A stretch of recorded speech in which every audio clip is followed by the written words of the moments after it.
Assalamualaikum warahmatullahi wabarakatuh. Waalaikumsalam. Alhamdulillah, alhamdulillahi wahdah, wassalatu wassalamu ala man fihi uswatun hasanah Sayyidina Muhammad ibn Abdullah sahibi syafa'ah wa ala alihi wa ashabihi wa man tabi'a rushna. Subhanaka la ilma lana illa ma 'allamtana innaka antal alimul hakim. Tub 'alaina innaka antat tawwabur rahim. Rabbi shrah li sadri wa yassir li amri wahlul 'uqdatam min lisani yafqahu qawli waj'al li waziran min ahli. Qala Allah Ta'ala, yaqulu Allah Ta'ala fi haditsil amin, haditsil qudsi, Ana ar-Rahman wa hadhihi ar-Rahim syaqqaqtu laha isman min ismi faman wasalaha wasaltuhu wa man qata'aha qata'tuhu. Wa qala Rasulullah sallallahu alaihi wasallam, birra ummaka wa abaka wa ukhtaka wa akhaka thumma adnaka fa adnaka. Alhamdulillah, jamaah salat subuh rahimakumullah, puji serta syukur kita panjatkan kehadirat Allah Subhanahu wa taala. Salawat salam semoga senantiasa terlimpah curahkan kerahibaan baginda Nabi besar Muhammad sallallahu alaihi wasallam. Allahumma shalli wa sallim wa barik alaihi. Alhamdulillah, pagi hari ini terasa begitu nikmat mengawali awal pekan kita di pekan ketiga memasuki tahun 2022 dan masuk pada Jumadil Akhir, mau pertengahan awal ya, masih 10 awal ya, tanggal mau masuk 10 awal dan kedua. Alhamdulillah kita diberikan nikmat rahmat oleh Allah Subhanahu wa taala, bertambahnya usia yang hakikatnya adalah berkurang. Ini patut kita syukuri dan harus, bukan hanya tapi harus kita syukuri, karena hingga hari ini Allah masih sayang sama kita. Bukti sayangnya Allah sama kita adalah mampunya kita hadir di masjid, di majelis ini, karena bukan semata-mata karena sehat jasmani kita saja, tapi rohani kita sehat, iman kita sehat, Islam kita sehat. Apa arti sebuah sehat jasmani kalau ternyata rohani kita nggak sehat atau iman Islam kita nggak sehat? Maka kita tidak dapat hadir di majelis ini. Begitupun ketika iman sehat tapi jasmaninya juga lagi nggak sehat, itu juga kemungkinan besar juga tidak dapat hadir juga. Karena sekarang bukan hanya sekarang, untuk melangkahkan kaki masjid itu kita alhamdulillah masih bisa jalan sendiri.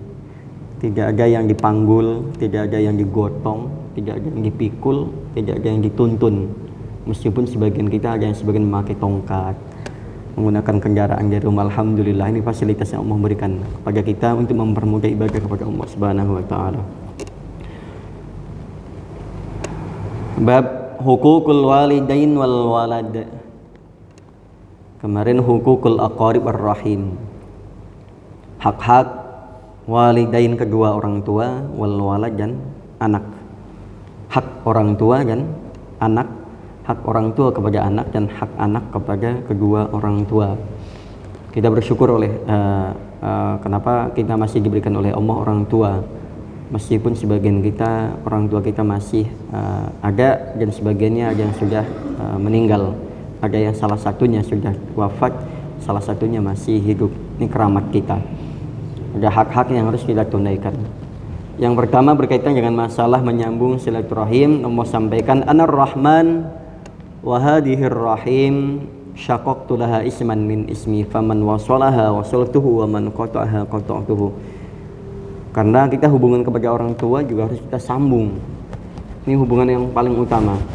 Allah sampaikan, Ana ar-Rahman wa hadhihi ar-Rahim, saya adalah Maha Pengasih. Dan ini silaturahim, ini adalah hadhihi ar-Rahim. Aku sandingkan syaqaqtu lahu isman min ismi, aku sandingkan nama Ar-Rahim dengan Ar-Rahman, Rahman dan Rahim menjadi dua nama Allah Subhanahu wa taala. Ini aku sandingkan namanya dengan namaku. Ini menunjukkan kedekatannya. Barang siapa yang menyambung silaturahim, terlebih dengan kerabat, dengan orang tua, wasaltuhu, aku juga akan menyambung hubungan dengannya. Dan sebaliknya, barang siapa yang memutus silaturahim, terutama kepada aqarib dan juga kepada orang tua, maka qata'tuhu, aku pun juga bisa memutus hubunganku dengannya. Ini bahaya. Kalau sudah Allah memutus hubungan dengan kita, itu artinya kesempatan kita untuk meraih rahmatnya Allah Subhanahu wa taala tertutup. Harus dengan taubat dan sambung kembali hubungan kita dengan Allah dengan menyambung hubungan kepada sesama manusia dan orang-orang yang harus kita tunaikan hak-haknya. La yakhfa annahu idza ta'akkada haqqul qarabah war rahim fa khassul arham wa masuhal wiladah. La yakhfa, tidak samar, ananggu sesungguhnya idza ta'akkada haqqul qarabah war rahim, ketika sudah kokoh hak kekerabatan dan kerahiman, maka jangan sampai lupa fa'akhassul arham, maka khusus yang masalah akhassul arham, khusus yang masalah yang memiliki hubungan kerahiman, hubungan darah, ini salah satunya adalah orang yang melahirkan kita, yaitu orang tua kita. Fayutadu'afu ta'akkada haqqul fiha, maka menyambung hubungan kepada orang lain penting, kepada kerabat lebih penting. Ada yang lebih penting lagi, haknya memiliki kelipatan, yaitu dengan orang yang melahirkan kita, yaitu orang tua kita. Jangan sampai kita baik sama orang lain, ternyata hubungan dengan orang tua renggang. Jangan sampai kita di luar dikenal sebagai orang yang baik, pribadi yang baik, yang ramah, komunikasinya ini ternyata dengan orang tua kita putus komunikasi dan lain sebagainya. Bahkan terkadang kita kurang peduli dengan orang tua kita. Karena terlebih biasanya kita itu kalau sudah lama merantau, sudah terbiasa dengan tidak bareng dengan orang tua, maka secara ikatan batin juga agak berkurang. Apalagi kalau dari kecil kita sudah jauh sama orang tua, dalam arti jauh jaraknya, tetaplah ikatan ada, tetapi beda dengan orang yang intens komunikasi dengan orang tua. Pasti secara ikatan kebatinan itu akan kuat. Rasulullah sampaikan, qala sallallahu alaihi wasallam, birra ummaka, birra, atau Rasulullah sampaikan birra ummaka, berbuat baiklah kalian kepada ibumu. Yang kita dengarkan kan ibu 3 kali ya, ibu kemudian bapak, memang lebih utama, sehingga disampaikan bahwasanya al jannatu tahta aqdamil ummahat, surga di bawah telapak kaki ibu, saking keramatnya. Makanya doa ibu, doa satu ibu kandung kita yang mengasuh kita itu lebih baik, lebih utama ketimbang 1000 wali. Doanya 1000 wali. Itu Pak. Satu ibu doanya lebih manjur, lebih mustajab ketimbang doanya 1000 waliullah. Kita yang biasa ziarah keliling menapak tilasi jejak para wali-walinya Allah, Wali Songo biasanya kita dan wali-wali yang lainnya, tapi kok lupa dengan minta doa sama ibu, wah wis keliru. Karena doa seorang ibu, katakanlah cuman bilang ya nak, ibu ridho, ibu ikhlas, tembus langsung ke langit.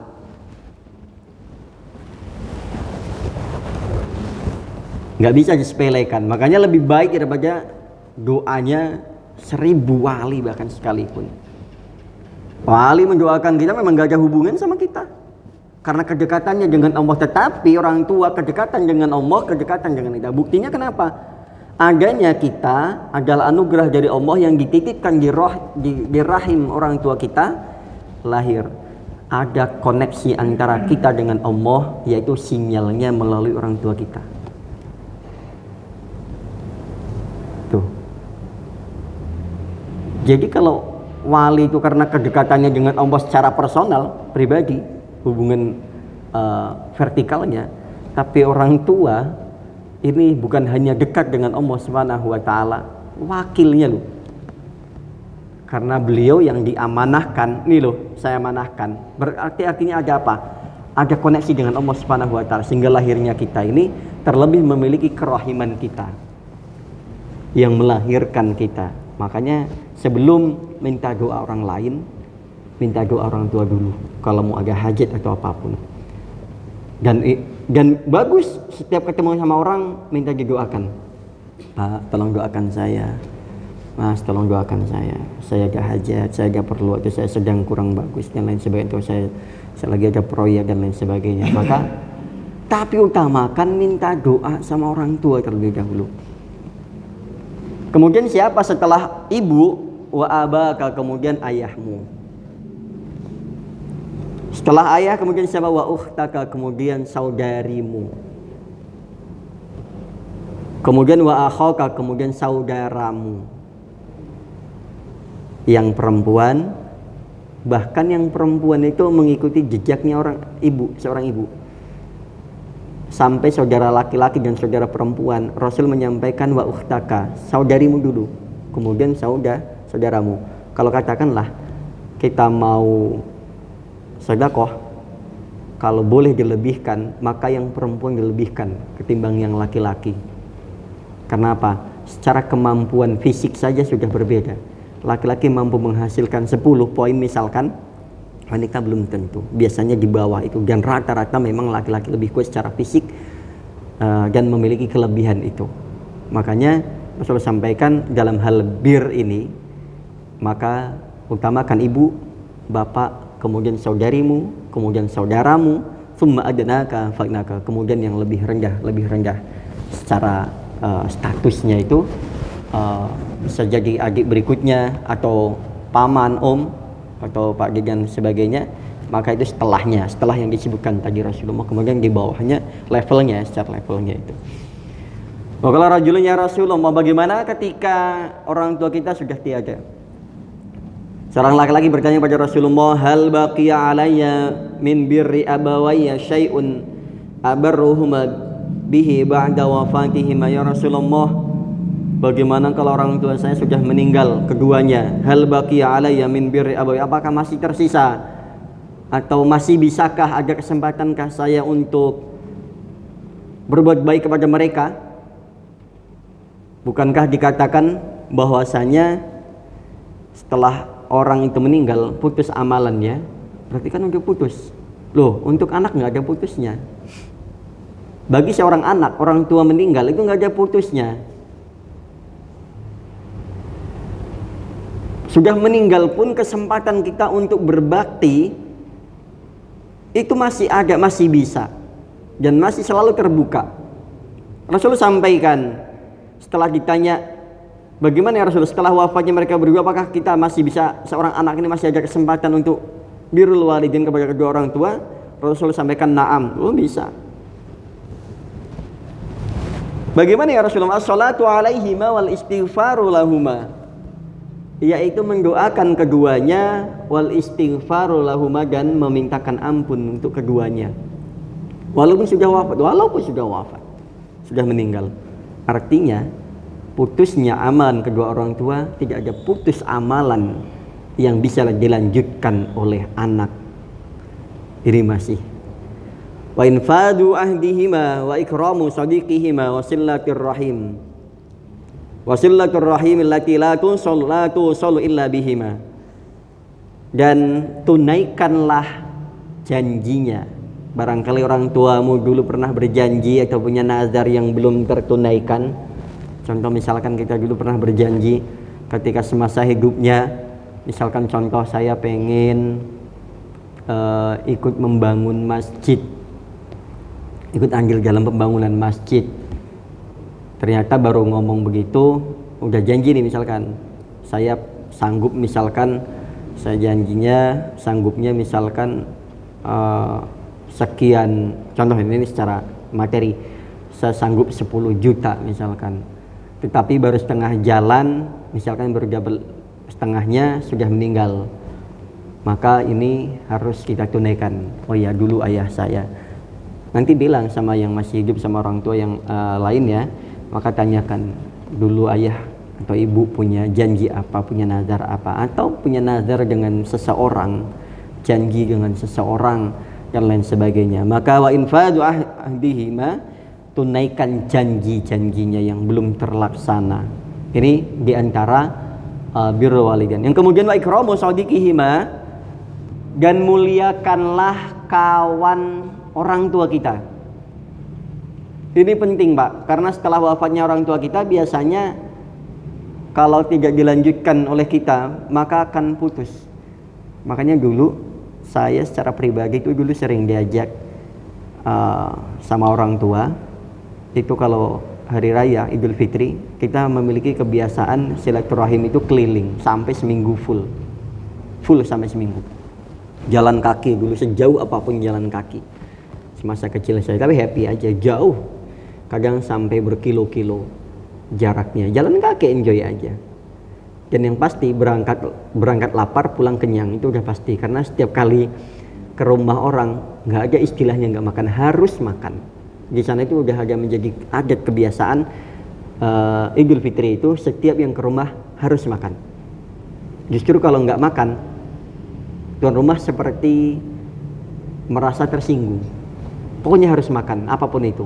Minimal yang kita lakukan kalau sudah kenyang, minimal itu ke meja makan cuman ngotorin piring aja.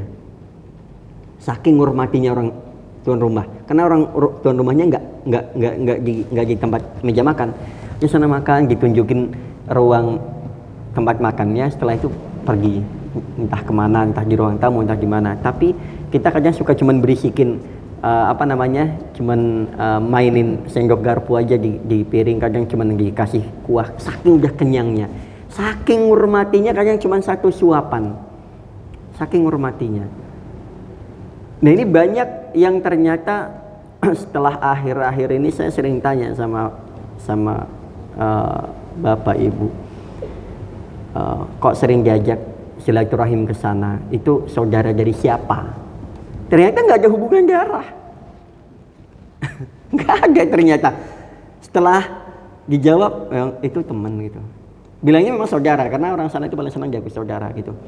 Dan itu terus nyambung terus sampai orang tuanya di sana udah meninggal, anaknya ngabarin, cucunya ngabarin ke rumah, Pak, ibu udah nggak ada gitu, bapak udah nggak ada.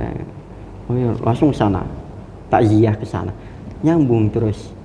Setiap Idul Fitri itu selalu silaturahim. Ini bagaimana Rasul mengajarkan wa ikramu sadiqihima, memuliakan kawan daripada orang tua kita, sehingga silaturahim akan tetap tersambung. Wa silaturahimil lati la tusalu illa bihima, dan menyambung silaturahim yang tidak bisa tersambung kecuali oleh kedua orang tua kita. Maka kenalkan kita, atau yang dulu pernah terputus oleh orang tua kita. Contoh memiliki kekerabatan, ternyata sampai meninggal ada kan yang orang meninggal, mohon maaf, ternyata belum kesambung silaturahimnya. Mohon maaf masih ada musuhan mungkin. Maka tugas anak adalah memperbaiki hubungan itu, menyambung tali itu. Jangan sampai enggak. Sebagai seorang anak, maka memiliki kewajiban untuk menyambung yang dulu pernah terputus di masa-masa hidupnya orang tua kita, kalau orang tuanya masih atau sudah meninggal atau masih ada, maka kita memiliki tugas dan kewajiban itu. La tusallu illa bihima, yang tidak, maka sampaikan, saya anaknya atau saya putranya bapak ini atau ibu ini. Oh ya, makanya dulu di kampung-kampung itu kami banyak kenal orang-orang tua yang seangkatan dengan orang tua. Bahkan kalau di kampung itu sudah pasti dari ujung sampai ujung pasti kenal. Bahkan di kampung saya itu alhamdulillah Pak, yang namanya jangankan hampir sekecamatan ya, kalau dia meninggal, takziah kita Pak. Contoh yang nggak ada saudara, nggak ada apa-apa. Contoh misalkan kalau di sini itu orang Bambu Apus meninggal. Atau yang kemarin kan ada yang kecelakaan tuh meninggal tuh di depan apa? Desa abnormal. Orang Villa Pamulang pasti takziah. Itulah hebatnya orang sana. Bahkan nggak kenal pun, kasarannya nggak kenal takziah Pak. Bahkan kalau nggak takziah nih, nggak sempat takziah ketinggalan, nyesel dia. Waduh, tadi saya dari sawah nih, pulangnya telat, nggak sempat takziah. Aduh ya Allah, kapan ya? Sampai kepikiran begitu. Kalau kita kan cuek, jangankan orang beda apa namanya, sudah beda kampung, beda komplek. Kita kadang sebelah gang saja cuek di komplek ini. Kadang oh itu yang meninggal, oh ya udah gitu aja, nggak ada kesan dan pesannya. Maka kalau orang sana Pak, orang kampung-kampung pada umumnya itu sampai sekecamatan itu rata-rata kenal semua. Kalau dia bilang Pak saya, oh Pak ini, oh yang kampung itu ya, oh yang pekerjaannya ini gitu, atau yang bapaknya si ini, atau orang tuanya si Anu itu, oh atau yang anaknya si yang lagi yang di sini, itu kenal semua. Dan takziah rombongan, dan terkadang nggak ada hubungan apa-apa, memang atau hanya sekedar kenal nama aja. Karena nanti begini Pak, kalau orang sana itu, contoh katakan yang di Bambu Apus itu meninggal, maka yang dari Bambu Apus itu datang ke sini Pak, ke RT-nya atau ke tokoh masyarakatnya, menyampaikan Pak tolong diumumkan si Fulan bin Fulan meninggal tadi jam sekian karena kronologinya begini. Nanti diumumkan, sehingga yang meninggal satu, setiap daerah itu atau setiap kompleks, setiap kampung itu mengumumkan si Fulan bin Fulan itu yang meninggal itu, sehingga bersautan kabarnya. Nah ini masih bisa disambung kalau orang tua kita sudah nggak ada, maka kita sebagai seorang anak masih bisa menyambung hubungan dengan orang tua, menunaikan janji-janjinya, memuliakan kawan-kawannya, menyambung silaturahmi yang dulu sempat terputus oleh atau di masa orang tua kita. Rasul sampaikan, wa qala sallallahu alaihi wasallam, inna min abarril bar ayyasilar rajul ahla waddi abihi ba'da yuwalli al-ab. Inna min abarril bar, sesungguhnya termasuk di antara kebaikan yang baik, ayyasilar rajul, menyambungnya seseorang, ahla waddi abihi, yaitu menyambung kepada kelompok, komunitas, penduduk yang dulu sempat disinggahi dan disukai oleh orang tua kita. Contoh dulu semasa hidupnya orang tua kita senang ke kampung mana gitu, atau ke daerah mana, pasti di sana memiliki orang yang kenal. Maka menapaktilasi, menyambung hubungan dengan satu kelompok, satu jamaah, komunitas, kampung yang dulu sering disinggahi oleh orang tua kita. Contoh misalkan kalau dulu dagang, makanya zaman Rasul juga begitu Pak.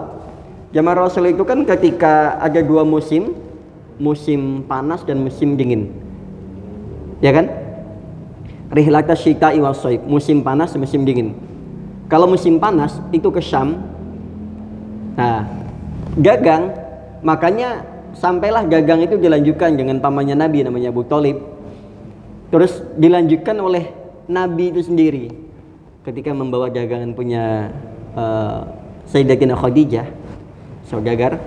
Maka Rasul menapaktilasi jejaknya begitu. Dulu kan Nabi ketika kecil ikut pamannya berdagang di usia masih cukup belia ya, masih belasan lah kira-kira, 9 sampai 12 tahun beliau itu ikut berdagang ke sana.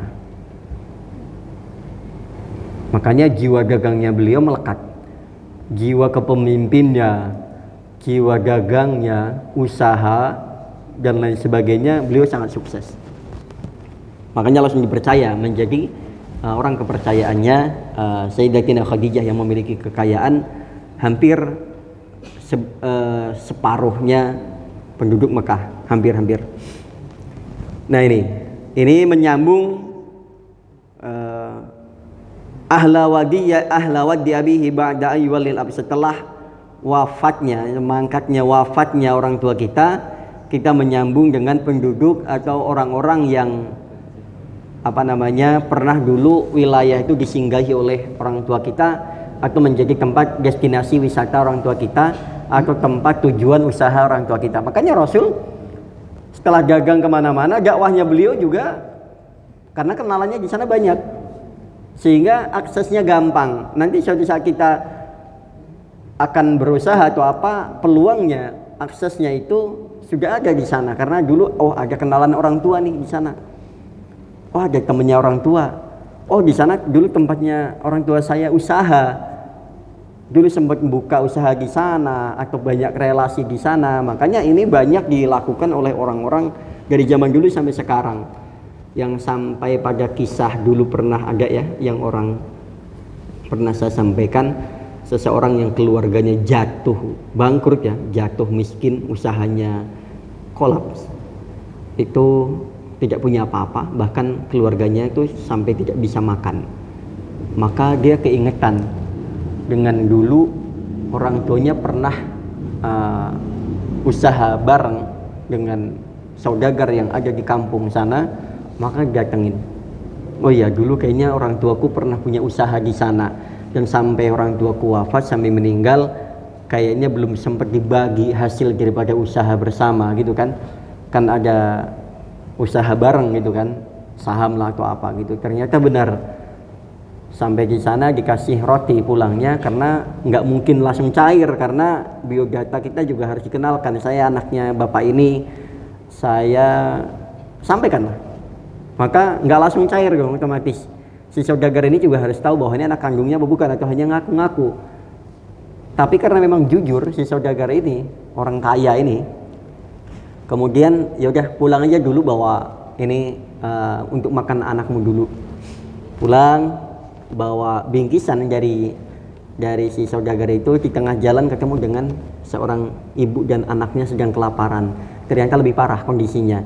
Kalau dia sudah nggak makan sehari itu, si orang tua ini, si ibu sama si anak justru sudah berhari-hari nggak makan.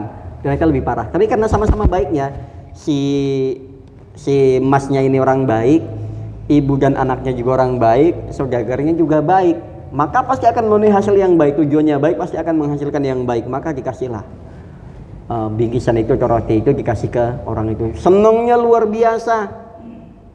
Kita lagi butuh sesuatu, ternyata ada yang bisa nolongin. Masya Allah Pak, senangnya luar biasa. Betul nggak Pak? Kita lagi butuh pinjaman, ternyata jangankan ngasih, pinjemin aja, udah lega banget rasanya. Lagi gerak nih di Uber sama naudzubillah, atau memang lagi deadline nih, memang lagi ada tunggakan lah, atau ada urusan yang darurat yang urgent sekali. Ada orang yang siap membantu kita meskipun dalam bentuk pinjaman. Ini rasanya geplong banget, merasa sangat terbantu. Si ibu nangis sampai nangis, berdoa, ya Allah muliakanlah si mas ini, angkat derajatnya. Pulang nggak bawa makanan, masih ada lagi kali yang sisain sama keluarga di rumah, yang nggak bawa duit. Tanya sama istrinya, mas gimana, hasil nggak? Ya belum Ki, namanya juga baru datang sekali, kan dulu juga pernah ketemu waktu kecil. Jadi sekarang kan juga nggak gampang percaya gitu aja. Tapi saya sudah tahu alamatnya, udah ketemu orangnya langsung, orangnya baik kok. Nanti di tanggal ini, hari ini saya suruh datang lagi. Mudah-mudahan cair ya mas. Insya Allah, alhamdulillah. Bener, datang berikutnya kan dulu belum zaman handphone, belum zaman medsos juga. Datang ke tempat lokasi, nggak bisa janjian via medsos, nggak bisa. Maka datanglah ke lokasi. Dibagi Pak, bener. Si saudagar ini bilang, mas dulu ayahmu nanam saham sekian, setelah kita jalankan alhamdulillah berkembang besar usaha kita. Dulu sempat usaha bareng, usahanya berkembang. Dan saya juga bingung dulu dengar orang tuamu meninggal, saya lagi sibuk atau apalah, saya juga belum bisa membagi usaha kita karena waktu itu belum memungkinkan. Sekarang ini udah banyak hasilnya, ini jatah orang tuamu, saya kembalikan sepenuhnya. Masya Allah Pak, miliarder Pak, bukan jutawan lagi. Pulang bangun masjid, nyumbang di mana-mana, bangun masjid, musola, madrasah. Tetapi konon di ending kisahnya, dari sekian banyak amalan yang dia kerjakan, satu yang mampu menolong dia, yang di antara yang paling unggul adalah ketika dia memberi makan orang fakir miskin itu dalam kondisi yang darurat, dan dibalas dengan doa penuh ketulusan kepada Allah Subhanahu wa taala sampai mengucurkan air mata saking bahagianya dikasih makan dalam kondisi yang sangat darurat, dan kitanya juga susah. Inilah makanya apa? Beramal di waktu sempit, bukan di waktu lapang. Ini lebih utama ketika kita wajar ketika dia kaya kemudian membangun masjid, madrasah dan lain sebagainya, menyantuni fakir miskin, tetapi nilainya masih kalah dengan kondisi kita darurat, cuman punya itunya, dikasihkan kepada orang yang darurat juga dan mendoakannya dengan penuh ketulusan kepada Allah, mendoakan kebaikan untuk kita. Nah, ini yang ijabahnya ternyata mampu menandingi amalan yang dibangun ketika dia kaya. Ini luar biasa, motivasi buat kita. Jadi keadaan susah, nggak ada alasan untuk tidak beramal baik. Sesusah apa sih kita? Saya rasa susah-susahnya kita, alhamdulillah pakaian masih bagus-bagus, makan sehari bisa minimal 3 kali, itu minimal 3 kali masih kemakan. Dan nggak kepikiran lagi besok makan apa tuh. Alhamdulillah kita itu sudah istilahnya, kalau kita, saya yakin kita semuanya hari ini dan sebulan ke depan istilahnya sudah ada jaminan. Ya, kejaminlah meskipun meskipun pahit-pahitnya beras sama ya lauk ya cukup, tapi minimal kita rata-rata punya gaji bulanan. Jadi nggak sampai terlunta-lunta ya. Kalau nggak punya gaji bulanan, setidaknya masih punya usaha. Masih banyak orang di sana yang lebih jauh kondisinya lebih susah daripada kita. Oh, kita ini alhamdulillah termasuk yang orang yang harusnya bersyukurnya berlipat-lipat. Nah ini Pak, jemaah sekalian, setelah wafatnya orang tua, kemudian masih bisa disambung. Hari Sabtu ya, durasinya ditambah nggak nih? Tambah. Dikit lagi ya. Rasulullah sampaikan, rahimallahu walidan a'ana waladahu ala birrihi. Kemudian Rasul juga sampaikan, rahimallah, Allah merahmati walidan orang tua, a'ana waladahu ala birrihi, yang nolongin anaknya, orang tua yang mampu menjadikan si anak menjadi orang ahli baik, menjadi anak soleh. Nah ini berarti orang tua akan, ini investasi kita. Orang tua akan mendapatkan rahmat Allah dikala dia memiliki anak putra yang berbuat baik, yang soleh. Begitupun si orang tua akan mendapatkan rahmat Allah dikala si anak menjadi soleh, bukan hanya untuk orang tuanya, tapi menjadi soleh untuk orang lain pada umumnya. Nah ini, jadi si anak juga akan mendapatkan rahmat Allah kalau dia mampu berbakti kepada kedua orang tua. Nah ini sampaikan begitu. Rahimallahu walidan a'ana waladahu ala birrihi. Apalagi si orang tua mampu menunjukkan jalan kebaikan untuk si anak. Nah, bapak sama ibu nggak bisa mewariskan harta, tetapi bapak pesantrenkan kamu, bapak sekolahkan kamu untuk bekal kehidupanmu. Pesantren nanti untuk agamamu, sekolah umum nanti untuk bekal duniamu. Maka Jangan berharap warisan yang berupa harta. Nanti kamu akan menjalani kehidupan dengan ilmu yang sekarang akan kamu gapai. Pesantren kan sekolah yang terbaik, bukan termahal, terbaik. Karena mahal belum tentu bagus. Apalagi sekarang pelajaran agama, maaf Pak, jangankan di sekolah umum dasar negeri, saya sangat sanksi. Makanya hingga hari ini alhamdulillah tiga-tiganya putri saya, tiga-tiga yang masuk negeri, swasta semua, yang dua masuk di MI. Itu pun saya rasa masih sangat kurang agamanya. Bahkan madrasah ibtidaiyah yang notabene adalah memang di bidangnya agama, tapi saya rasa sangat kurang sekali. Apalagi sekarang kurikulum sekarang, satu guru bisa megang banyak mata pelajaran, sehingga apa? Dia bukan menjadi ahlinya Pak, ya kan? Apalagi gurunya yang tidak ada landasan pesantren, cuman belajar agama di sekolah, tiba-tiba lulus masuk ngajar sekolah, akhirnya apa? Dengan kurikulum sekarang ini dia harus ngajar, satu guru mengajar beberapa mata pelajaran. Akhirnya apa? Nggak ada bidang yang dikuasai khusus. Agama dia yang ngajarin, bahasa Indonesia, MTK dan lain sebagainya dia ngajar. Mana kalau dulu zaman kita spesialis Pak, guru bahasa Inggris khusus, bahasa Indonesia khusus, olahraga khusus, MTK khusus, satu mata pelajaran satu orang. Sekarang enggak, kasihan juga memang sama gurunya karena tuntutannya begitu banyak. Loh, saya itu sampai sekarang di MI aja, kok saya lihat kok gurunya itu aja, setiap mata pelajaran semuanya gurunya itu aja. Terus ngajinya kapan? Satu guru katakanlah atau dua guru megang satu kelas yang ada 20 sampai 30 anak. Katakanlah dibagi waktu untuk ngaji Iqra misalkan, dapatnya cuma berapa? 5 menit kali 30 itu berapa tuh? Tuh, udah 2 jam. 2 jam setengah. Nggak dapat Pak. Satu anak 5 menit aja nggak Iqra kali 30 anak. Itu logika aja udah nggak masuk. Makanya apa? Dibarengi dengan les, dibarengi dengan TPA. Jangan ngandelin sekarang pelajaran ini maaf saya sampaikan dengan tegas, bahwasanya jangan mengandalkan anak-anak kita belajar agama hanya di sekolah. Sangat kurang, saya yakin sangat kurang. Maka dibarengi dengan les, TPA, TPQ, dan apapun itu lakukan untuk kebaikan anak kita. Oke, sementara itu karena masih ada satu season lagi nanti, satu bab ini, tapi masih akan bisa melanjutkan untuk yang berikutnya.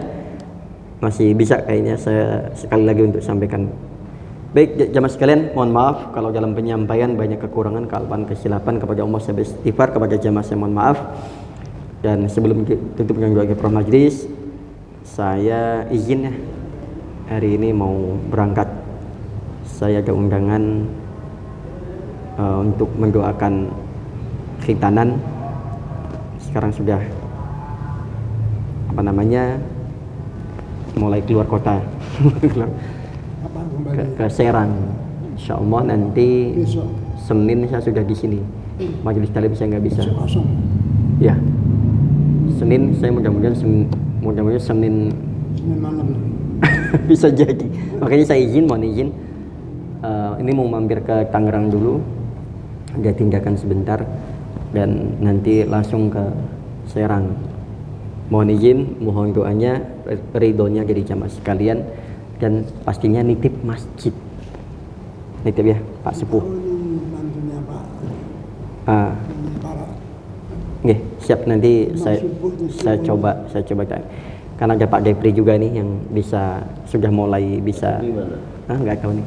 Baik jamaah sekalian, mari kita tutup dengan kifaratul majlis. Subhanakallahumma rabbana wa bihamdika asyhadu an la ilaha illa anta astaghfiruka wa atubu ilaik. Assalamualaikum warahmatullahi wabarakatuh.